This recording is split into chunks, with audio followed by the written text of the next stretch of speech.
My name is Code, and what I'm going to tell you is not easy. A few years ago, I had an out-of-body experience. I died, and at that moment, I was taken straight to hell. There, I saw things that no one would want to see, including a very famous religious leader. That turned my world upside down. It changed everything.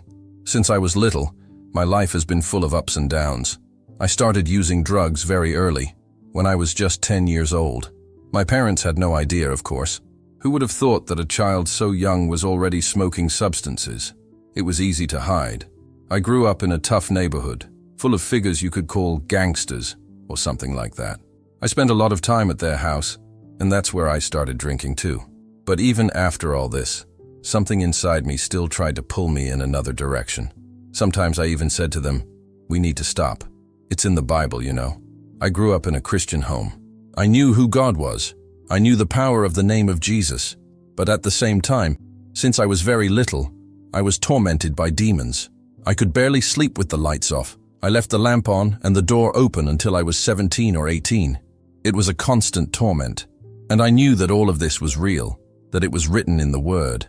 But it seemed like the only way to feel pleasure, enjoy parties, sex, drugs, everything others did, was to rebel. So that's what I chose. This choice took me deeper and deeper. I remember one night in particular, I used an absurd dose of methadone, much more than I should have. After that, I started looking for even harder substances. And when you enter this cycle of withdrawal, the pain is so unbearable that nothing else matters. You don't care about work, anyone, anything. It all revolves around one thing: stopping feeling that pain. One day, I woke up and found some crushed C pills. I smelled it without thinking. I swallowed 10 more methadone pills. At that time, I was unemployed but receiving government assistance, so I didn't need to work. Basically, I lived how I wanted. I went to the kitchen, remembered a bottle of Everclear that someone had given me. I thought, you know what, I'm going to drink today. I had nothing else to do. The house was empty. I started with a double dose, then another, and another. When I realized, I had already taken 5 or 6 doses. That's when everything changed. I went back to my room, and as soon as I entered, I felt it. A presence. There was no doubt. Death was there. It wasn't just a feeling. It was real. It surrounded me, took me. I knew deep down that I wasn't alone in that room. Something had come to get me. I despaired. I begged Jesus, "Please forgive my sins." That was all I could say. I knew I was living wrong, and I knew exactly where I was going. And suddenly, the moment I finished saying sins, I started to fall. The feeling was as if I was being pulled through an endless tunnel. Something gigantic grabbed me from behind, as if I were just a rag doll. I didn't even try to look back. Deep down, I knew it wouldn't help. That thing had complete control over me. I was being dragged, and the destination was clear: hell. And there, in that endless darkness, everything made sense, but there was no more time to think. That was the reality of hell. My eyes could barely keep up with everything that was happening around me. It was like being in a horrible dream, but more real than anything I'd ever felt awake. I arrived in a tunnel, a dark, suffocating tunnel, and on both sides I saw people in chains. The first part was just that: chains, screams, despair. But what struck me most was that I could hear their thoughts, as if I had connected to a super advanced artificial intelligence. It was bizarre. As I sped past them, I knew everything about these people. Everything, really. It was as if I had instant access to each person's entire story, more than they could remember. If there were 1,000,000 souls there, I would know everything about each one without even trying. All you had to do was pass through them. And then, out of nowhere, I was transported, still inside that tunnel, but taken to another part. The first thing I heard was screams. People screaming at the top of their lungs, "Get me out of here! I'm a Christian!" As if that were an exit pass. And the strangest thing was that they thought I was also a Christian. They felt it from me as I passed. But there, in that place, it didn't mean anything. Suddenly, bam, we stopped. As if a UFO had come to a screeching halt. It didn't hurt me or anything, it just stopped. And then I saw it, an endless line of people, each one dressed in clothes from different eras. There were people from all times, from the beginning of humanity to modern days. Americans, Asians, Africans, Europeans, all there side by side, waiting for who knows what. And every thought, every memory, every feeling of theirs was laid open before me. But it was a man who caught my attention, a white man. Without even knowing how, I was pulled straight into his mind. My eyes focused on his hands and arms, and then I understood. He was mistreating a boy. When I realized what was happening, I panicked. "No, I don't want to see that." I closed my eyes tightly, begging to get out of there, and I left. But even in that short instant, I felt everything he felt. All the torment, all the anguish. He wasn't enjoying it at all. It wasn't pleasurable. It was like a nightmare that repeated itself forever. The scene wasn't real, but for him, it was as if it were. He couldn't stop. It was a never-ending cycle, and he knew it. He knew he was trapped in that suffering forever. And that's where one of the biggest lies that people believe comes from. That hell is a party, it's mess, it's freedom. It is not. There's no fun. Zero. The toughest guy you know, the most fanatical about Satan, the most thick-skinned, will cry like a child there. The strongest will collapse. You'll beg to leave, but no one leaves. There, the time is different. You know that phrase, time flies when we have fun? So it is. In hell, time drags. Slow, suffocating. While I was there, I wasn't really aware of time passing, but when I came back, it felt like I had been there for 4 whole days. In fact, it had only been a few hours. It was from noon until about 4 in the afternoon. After this experience with that man, I felt something move. Again, I was pulled. Something, or someone, was dragging me somewhere else. A figure, maybe the angel of death, I don't know. But he was taking me towards something different. It was a castle, but not an ordinary castle. It was as if it were made of pearls. Underground, yes, but incredibly beautiful. It glowed, and then I knew there was still more to come. As I got closer, I saw a huge door.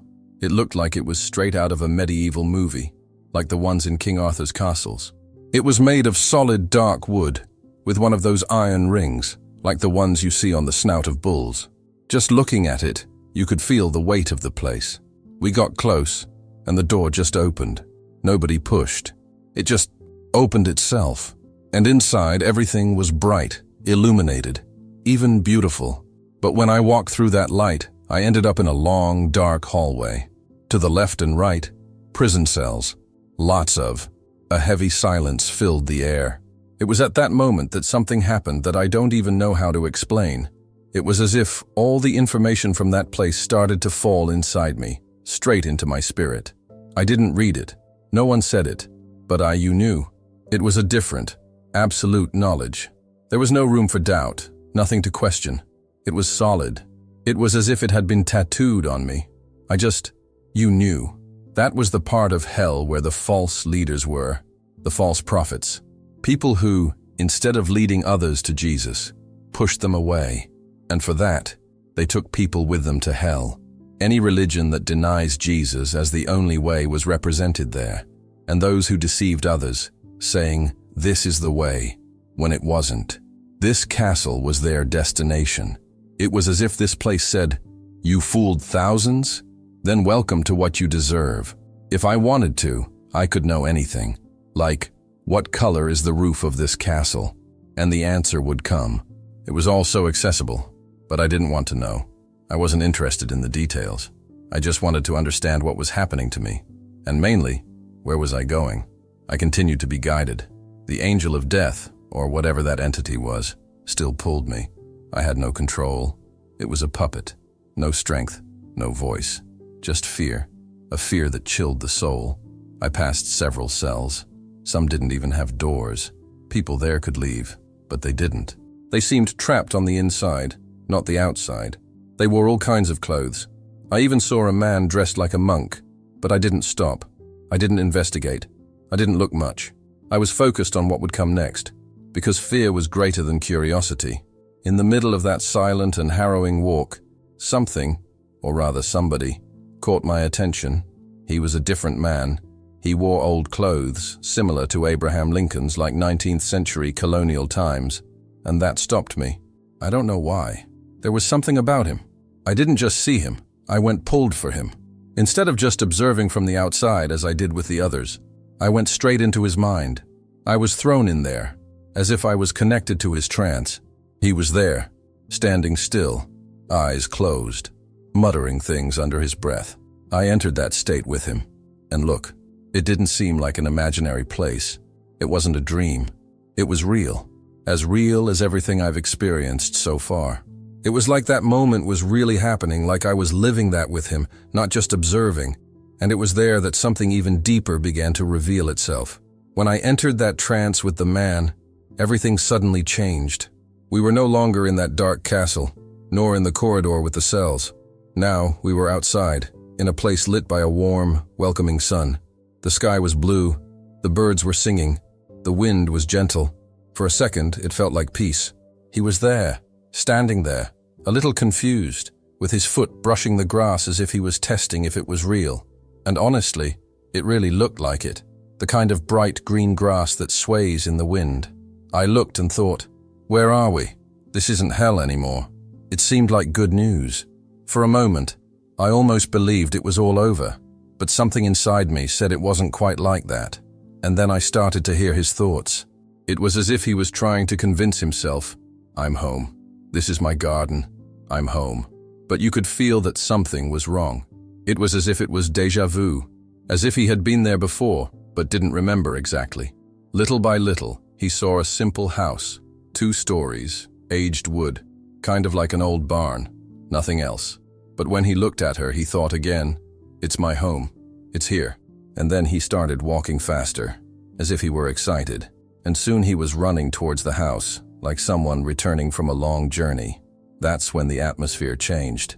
Before he even reached the door, I heard a noise coming from upstairs. A strange, heavy, evil sound, as if something was stirring inside, something alive and full of anger. I knew right away. There are bad things there. It wasn't just noise, it was a suffocating energy, like growls and a language that wasn't from this world. It was frustrating, irritating, demonic. And suddenly, without warning, I was pulled away. They pulled me off the ground. I started flying towards the 2nd floor of the house with everything. I was thrown against the wall. Pooh! And the moment I knocked, everything went black. I lost my vision. I lost my hearing. Absolute silence took over. But it wasn't just silence. It was emptiness. Mortal. As if I had died again. Then my vision returned. My ears opened, and I saw myself there, on the top floor of the house. And what I saw was disturbing. 2 creatures stared at me. Demons.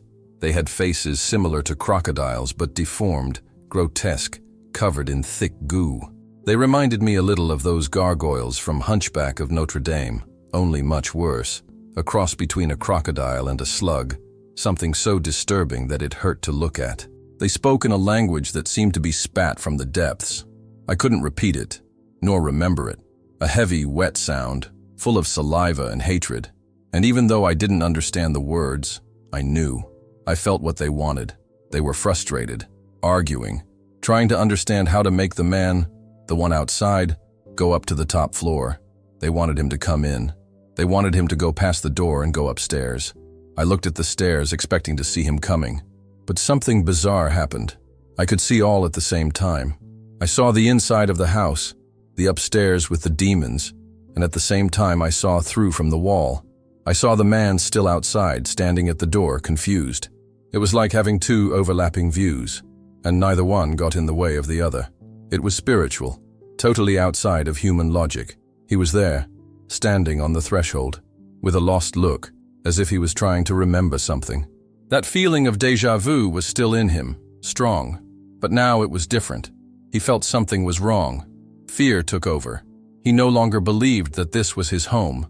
I wasn't sure of anything. Joy gave way to doubt, and doubt turned to panic. He was almost entering, but it stopped. And at that moment I knew. He was being tested. This was not home. It was a trap. He was stuck, with your feet on the threshold, your face confused, your chest heavy with fear. It was as if a part of him knew, this is still part of hell. And it was. His thoughts came like waves, deep fear, doubt, insecurity. He wanted to believe he was home, but he couldn't. Something was stopping him from taking the next step. He stood there, frozen, and while he hesitated, the demons began to act. Those two, the ones that looked like deformed crocodiles, changed their stance. One of them turned his head and looked straight at me. The look, man, it was like a horror movie. It wasn't a human look. It wasn't just the creature seeing me. It was what was inside her looking through me. The kind of look we see when someone is possessed. You know? They are not the eyes of the person. They are the eyes of what lives within them. That's what I saw. And then, he spoke to me. Not with words, but straight in my mind. It was a telepathic communication. But the most bizarre thing was that he used my own voice. The way we think when we wake up in the morning and think, I'm going to make coffee. It was like that. As if I had thought it myself, but it wasn't me. He told me inside my head, call him up. My answer came the same way, without even planning. I won't help you. And at the same moment, he turned to the other demon. It was as if they had already predicted this. They began to move, like someone starting a ritual. The vibe of the room changed. They began to emit grotesque sounds, a demonic language impossible to imitate. It was like hearing corruption itself materialize into sound. A call, an invocation. That's when something began to emerge. It came through the wall, a strange shape, looking like a square, about the size of a folded cloth, or two stacked socks. But that one, it was much more than appearance. Wherever that thing passed, the ground shattered. Not only did it crack, disappeared. As if an endless hole was being dug there, an abyss opening, consuming everything. The earth was swallowed up as if it had never existed. I instinctively took a step back. That's when it started to spin. It reminded me of the demon Taz from the cartoons, running around in fury, only dark, dangerous. It began to shine, and as it rotated, it expanded, growing up. The thing took shape. It transformed. In front of me, a gigantic figure appeared. Something like a golden angel, but without wings, and it had a beauty, indescribable. It was attractive in an almost hypnotic way. For a moment I thought, is it a woman? But there was no way to know. He had soft, seductive features, but there was also a demonic presence there. Something behind that beauty that caused repulsion, discomfort. It was as if my spirit cried out, this isn't what it appears to be. The creature was about 12 feet tall, twice my father's stature, immense, and it was all made of gold. Each part of the body was a different shade of gold. The eyes had a darker, almost black pupil, surrounded by a lighter golden glow. The skin was also golden, but it varied in depth and intensity, as if the light itself was alive within it. Beautiful, yes, but false. Seductive, but deadly. And I realized, they weren't just trying to fool this man. They were trying to trick me too. The situation became even more surreal as that golden being began to communicate with the two demons. He didn't look at them directly, but his presence was so imposing that the other two immediately retreated, obeying as if they were nothing more than servants before a commander. I couldn't understand their language, but it was clear that he was giving a clear order, a kind of command that made them disappear, crossing the wall, in total obedience. Now I was there, alone, with that gigantic being. And to my surprise, he didn't look at me. There was no movement to suggest he noticed me. I was there, invisible as a fly on the wall, and that only increased my fear. What terrified me was not just the size of that being, which seemed capable of destroying anything, but the fact that it couldn't see me. I was in a space where everyone ignored me, and that made me feel even smaller, like I had no value there. I was afraid that at some point, he would look at me, and all that strength and power would turn against me. But he didn't do that. Then he started calling the man. The voice that came out of him was something indescribable. It wasn't like any sound I'd ever heard. It was a mixture of music and speech, a melody that seemed to emerge from the air itself. It wasn't an organ or a flute. It was something completely new to my ears, something that vibrated around everything, filling the space with an unusual harmony. The vibration of his voice seemed to dominate the entire environment, as if the sound itself was in tune with the essence of the place. I knew somehow that this wasn't common. It was something that carried a strength, a presence that could not be ignored. I couldn't connect it with what Ezekiel had described, but I knew that the sound had an origin of pure power. and also of deception. While this was happening, the man was still outside, standing, looking lost, believing he was home. I could tell he was in a deep trance, being deceived by it all. He didn't know it, but he was being led so convincingly by that golden being. He believed it was real, but it was just a cunning deception.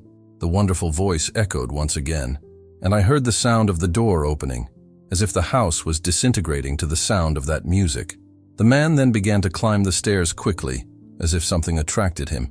But when he took the first step, he fell, throwing himself face down on the ground, as if he was beginning to worship that being. And it was at that moment that I realized he had seen this before. That voice, that sound, that power. He was familiar with it all. He felt a kind of security, a sense of comfort, as if everything he needed was there, ready to be accepted. He prostrated himself on the floor, worshiping, and I realized that he was completely immersed in this worship, without realizing that he was being manipulated. The golden being then, with impressive gentleness, lifted him up. His voice, soft, almost seemed to give the man relief, as if he were taking care of him. He placed him on his feet and suddenly made a gesture. The house we were observing disappeared before my eyes, and now we were in an immense place, an endless crowd, as if it were a festival. The sight was like a macabre version of Woodstock, with thousands, perhaps millions, of people spread out as far as the eye could see. The golden being took the man to the edge of that crowd and made a movement, as if to say, "Preach to them. Pass on the message I gave you." The being retreated a little, and there, at that moment, the man began to speak to that crowd. And what caught my attention was the gesture of the golden being. With his arms raised, he began to create shapes in the air, something like floating hieroglyphs. But they were not ordinary hieroglyphs. They were symbols, images that looked like living drawings made of an invisible material, floating around him. They were identical to Egyptian hieroglyphics, but at the same time, something about them seemed different, more alive, more present, more connected to the power that being emanated. They were there in the air, floating and transforming, as if they were a signal to everyone around them. I stood there, watching, completely transfixed by the scene unfolding before me. The golden being seemed to have absolute control over everything. The man now in front of that crowd was completely dominated, ready to preach the message given to him, while those magical hieroglyphs hovered over him, as if this entire scenario was being orchestrated by an invisible force. And I knew that all of this was happening under an evil power, disguised as beauty and harmony. 6 symbols hovered around him, slowly floating in the air. The man had his back to us, speaking with silent authority, as if he were speaking words that were echoing somewhere far away. As he spoke, one of the hieroglyphics began to glow, but instead of rotating naturally, as I expected, it moved strangely, rotating in the opposite direction. It was as if he were going backwards in time, moving away instead of moving forward. As he continued to preach, the symbol glowed even more brightly, and soon transformed, revealing another one. And so the cycle repeated, each hieroglyph transforming as he continued his speech. I didn't understand a word he was saying, but it was clear he was conveying the message of someone, or something, who had spoken to him before. However, I didn't hear the message itself. I only saw his movements, as if it were a recording. It was then that something strange happened. I saw the golden being starting to smile, but it wasn't just any smile. It was something evil, twisted, like the Grinch's smile in a cartoon. His once calm face began to contort, becoming completely menacing. The mouth opened, and what appeared to be some sort of golden saliva, a soft shade of light gold, oozed out of it. The scene was horrible. I didn't understand what was happening, but the feeling of dread only increased. Suddenly, I started to hear screams coming from the crowd. At first, it was just an isolated voice, but soon the screams multiplied. People began to scream, their words filled with anger. "Get down here, you big liar!" someone shouted. "You're the reason we're here in hell!" Another continued. "Come down now and we're going to beat you until you pay for everything you've done. Do you think you're going to fool us with those lies again?" The curses echoed everywhere, increasingly louder, more intense. The voices mixed, but the threats were clear. He wouldn't escape this time. That sound enveloped me, and as the crowd's words grew louder, I could feel the man above begin to change. He stopped talking, and his expression became tense, full of confusion and fear. The entire time, I felt like I was connected to him, like his thoughts were mixing with mine. Then, that's when he realized. I'm not preaching to a crowd, he thought. This isn't like when I was on Earth. He seemed to have been distracted, believing he was a leader, someone important, a star. But now the pieces were starting to fall into place, and he finally understood that something was very wrong. His eyes widened, filled with terror, as he heard the threats from the crowd surrounding him. "Get down now," they said. "We're going to tear you apart."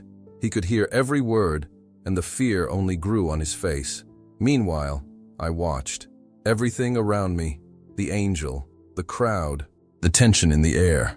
I was trying to understand what was happening, to absorb the scene in its entirety. But then, the surroundings began to shake.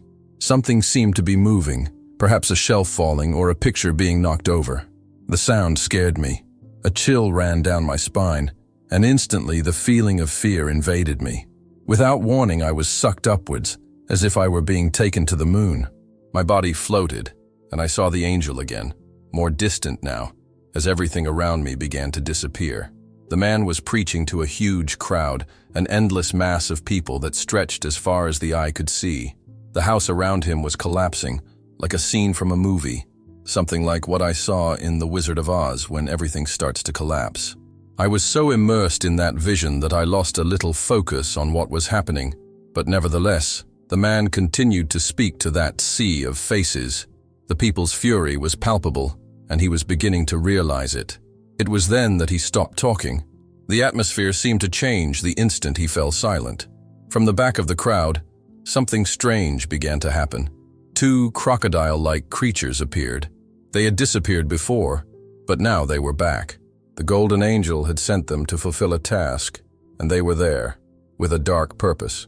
They approached the front of the crowd, holding the hands of the man's children.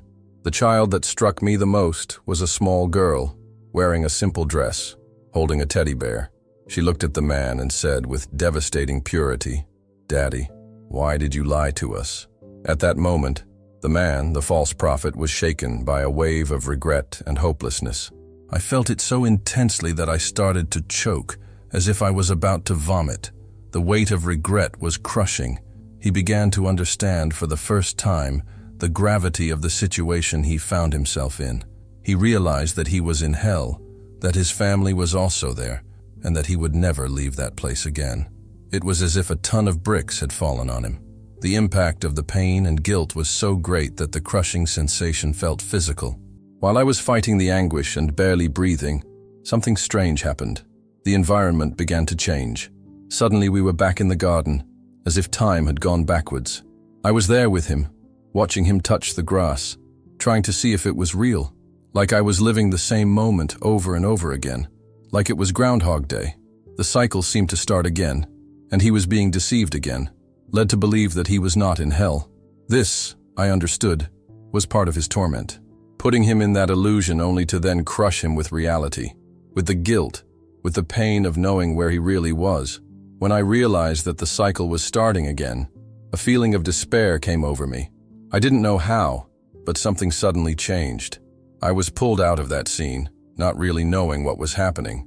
It wasn't the angel of death, but I was back. Now, I was in the hallway of that castle, looking at the man's cell. He started pushing me into the hallway, and our direction changed. We went to a darker part of the castle, an underground section, a rocky terrain, unlike anything we had seen before. I began to understand. This was the next step, the place I was going. And as soon as I realized this, panic took over me. I didn't have time to prepare. That was when an intense light appeared. It was as if Jesus had approached me, coming towards me, lifting me up as if I were a child.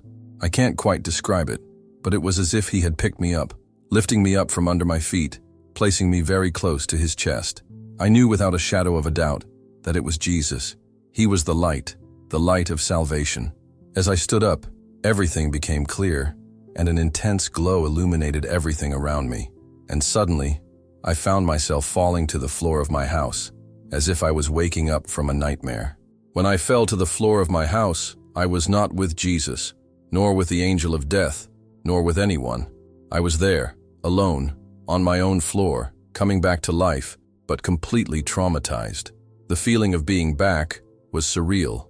My ex-wife walked through the door and, in a state of total panic, I could only close the door in her face. I was shaking with shock, as if I were still trapped in that nightmare. I couldn't believe what I had just experienced. I had never felt so scared before or since. I was in a state of total disbelief. I didn't know how to react, how to process all of that. People who say this was just a dream or something in my head have no idea what really happened. They weren't there. They don't know what I experienced. If they had experienced that, not for a second would they believe it was an illusion. I was physically in that place. And for me, nothing was more real than that. That was more real than anything I've experienced. More real even than our conversation now. The reality I experienced at that moment was tangible, clear, concrete. What are we experiencing now? This is just a shadow compared to what I experienced. That was the true reality. The rest, this here, is like a dream. Some might think it was just a dream or that I was taking drugs. But I've tried a lot of substances in my life and I know what it's like to have hallucinations. You don't hallucinate on methadone. You don't hallucinate on Everclear. I've lived a lifetime dealing with this, and I've never, ever experienced anything like this. What I experienced was real. I really died and really went to that place. I know this, without a shadow of a doubt. I'm not gaining anything from this. I'm not selling books. I'm not asking for donations. In fact, I only receive criticism and threats. There are people who call me a liar, offend me, and every time I tell my testimony, whether on a podcast or in church, something bad always happens. I've fought with my wife about this, and negative things always happen when I share this story. Before counting and after counting, it seems that the negativity only increases. This happened to me before, but after I started talking about what I experienced, the situation intensified. So for me, there is nothing positive about it. I just lose. The only benefit I may receive is when I get to heaven, and Jesus may pat me on the back and tell me I did the right thing. The truth is that this entire process has been a sacrifice. There's no reason for me to make this up. I'm not inventing anything. If someone doesn't believe it, it's because they don't know what they're talking about. What I experienced was real, and I'm telling it now because, for a long time, I kept it to myself. The Holy Spirit convinced me it was time to share. I didn't see any benefit in telling this story. In fact, whenever I talked about it, it only caused me more problems. The first time I talked about what I experienced was one morning, before I woke up. I heard the sound of cursed human voices, saying things like, "Code, kill, code, destroy." It was like a negative chant, a direct curse, as if I had woken up and spent about 30 seconds listening to those voices. That was just the beginning of the torment. I started to think that maybe there were witches around me or something similar. Something that knew in some way that I was going to tell what I experienced. Maybe it was a demonic force, but the voices sounded so human. They were cursing me, trying to stop me. This all happened before I told my story, but the worst came when I tried to tell it. Something strange happened. My vocal cords felt stuck, as if I couldn't speak properly. I was trying to express myself on stage, but all I could do was choke up, and I felt completely humiliated. Then a man, dressed formally, started yelling at me, saying that I had no right to be there representing Jesus. He embarrassed me in a way I can't describe. I was already dealing with that curse in the morning, and now, with that man humiliating me, my throat seemed to close even more. When I came home that night, it was the first time I had shared everything with anyone, and I was reliving the trauma. I didn't feel good or comfortable. This subject is difficult for me. Whenever I think or talk about what I experienced, I still feel something inside. The experience affected me deeply, and I'm only speaking out now because the Holy Spirit convinced me to do so. That night, lying in bed, my ex-wife was sleeping. It was then that entity appeared. I didn't see her, but I felt her presence, something evil in the air. She went to the foot of my bed and stayed there, waiting for me to fall asleep. As soon as I closed my eyes, she caught me. I was thrown against the ceiling, and I felt my head and skull shatter. It was like my brain was dissolving, my neck breaking from the force of the impact. The entity screamed in my face, and suddenly I found myself on a sports bike. She ripped my skin off, tearing me completely apart, and said, "I'm going to stop you." Then he threw me back onto the bed, breaking all my bones and throwing me against the headboard. But when I woke up, I was back in my bed, untouched. What was at the foot of my bed before I fell asleep was gone. The entity had no power over me. She knew she couldn't attack me while I was awake, so she waited for me to sleep. When I realized that it was all just a nightmare, I didn't care anymore. It wasn't real. It didn't really happen. But that, I understood, is the limit of what these beings can do. That's all they get. And the most surprising thing is that, in the end, what am I doing telling my story? I gain nothing from this. I only receive negative things. Still, I continue to tell you because I feel it's my duty to warn people. If I knew they were going to that place and didn't say anything, I would be making a terrible mistake. This is the least I can do. And then, I thought, if I knew the truth and didn't talk about it, it would be unforgivable. When I came back, I sank even deeper into substances. I gave myself over to the darkness, more than ever. I know this will surprise a lot of people, but that's exactly what happened. When I came back and I was lying on my rug, I thought, the next time my heart stops, I know what will happen. I couldn't bear to be awake, nor sober. It was like that for a long time. I was always checking my heart, asking if I had died. The constant anguish was unbearable. I thought all the time, if I die, I'm going to hell. It was endless agony. I didn't understand what was happening to me until much later, when I was finally saved from it and given a second chance. It was a process, but I got there 10 years later. Someone said to me in a conversation that changed everything, just as you are going after my daughter, and she is saying no, and you are insisting, this is how Jesus is going after you, but stronger, with more love, with more perseverance. This touched me deeply. For the first time in 15 years, I thought, are you saying I don't have to go to hell when I die? It was the first time I really thought about it in a different way. And that's when the change began. I stopped substances once and for all. I went through all the difficulties of withdrawal, but I didn't care anymore. What mattered was that I was coming back to Jesus. I wanted him back, and I knew he wanted me back. That was what started my transformation. But the story doesn't end there. There's one more part I want to share. Do you remember the person I saw in the house and in the garden? What happened next? When I woke up, I finally found out who that person was. So, here's the story. I was talking to my ex-father-in-law. This happened while I was still in my first marriage, maybe a year or two after I had gone to hell. He found out about my experience, and so I told him everything I'm sharing with you, but in much more detail. One day he went to Elk Grove, gave me his laptop, and showed me a picture of the house I saw when I was in hell. I looked at him and said, "Man, this is the house from hell." He smiled and said, "I know." He asked me to scroll down the page, and when I did, I saw the kids. They were the same children who were in my vision. They were all dressed the same, in the same clothes, and even though I couldn't see their faces, I knew without a shadow of a doubt that they were those children. I recognized it, without needing more details or colors. I knew. He asked me to scroll further down.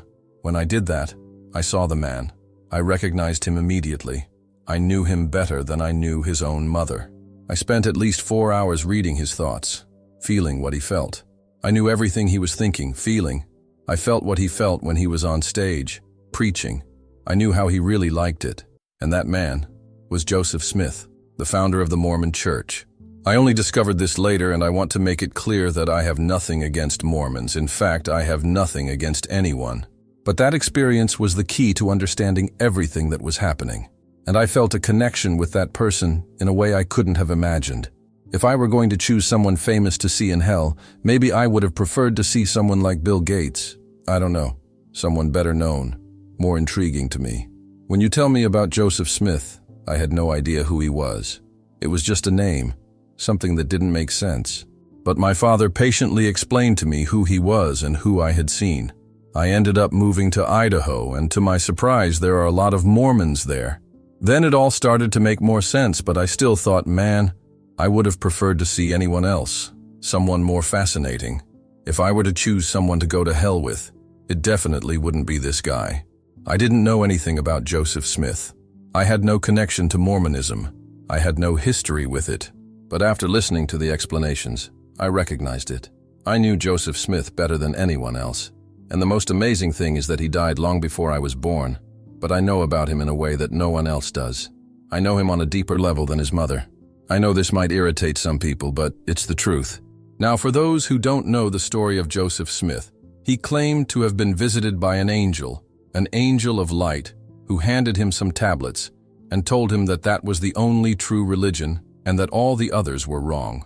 All of this matches the story he told. His story is exactly the same as the one I'm sharing, just told differently. I never read the Book of Mormon. I wasn't interested in studying it. I only heard what I'm telling you now, this summarized version about the angel and the golden tablets. I saw some references about this, like in South Park, but deep down, I don't know much about Mormonism. I'm not interested. If anyone asks me who I saw in hell, my answer is simple. It was him. It was Joseph Smith. And where is he now? Well, if you're still breathing, there's no chance you're irreparable. I believed that certain things had no return, but later I realized that was a lie. That's one of the biggest lessons I took away from all of this. It may seem simple, but for me, it was something huge. This changed my life. Understanding that Jesus' love is so great that he was willing to take me out of the darkness, give me a new chance, even though I had lived that way, is unbelievable. I am an extremely impatient person, without the patience to deal with others, and yet, he loved me, welcomed me. If you still have doubts, I say with certainty, there is no irreparability. And if you don't believe that, you're wrong. God bless everyone. Now I ask you, what are you going to do with it? What will you do with this testimony? I know it's an intense story, full of powerful lessons, but the question now is, have you been wondering about the direction your life is taking? Are you satisfied with the choices you have made, or do you feel like something is still missing? What can you change from today? No matter how deep you've gone, it's never too late to take a step toward real change. What can you start doing today to align your life with the truth and purpose for which you were created? What are you waiting for to experience the power of transformation? If you felt something touching your heart today, maybe it's time to open up to what God has for you. If you haven't subscribed to the channel yet, do so now. And don't forget to turn on notifications to continue receiving content that can transform your life. Together, we will continue to learn and grow in faith and purpose. Don't leave until tomorrow the change you can start today. Let's talk in the comments. I want to know what you think about all this. Are you ready for this transformation?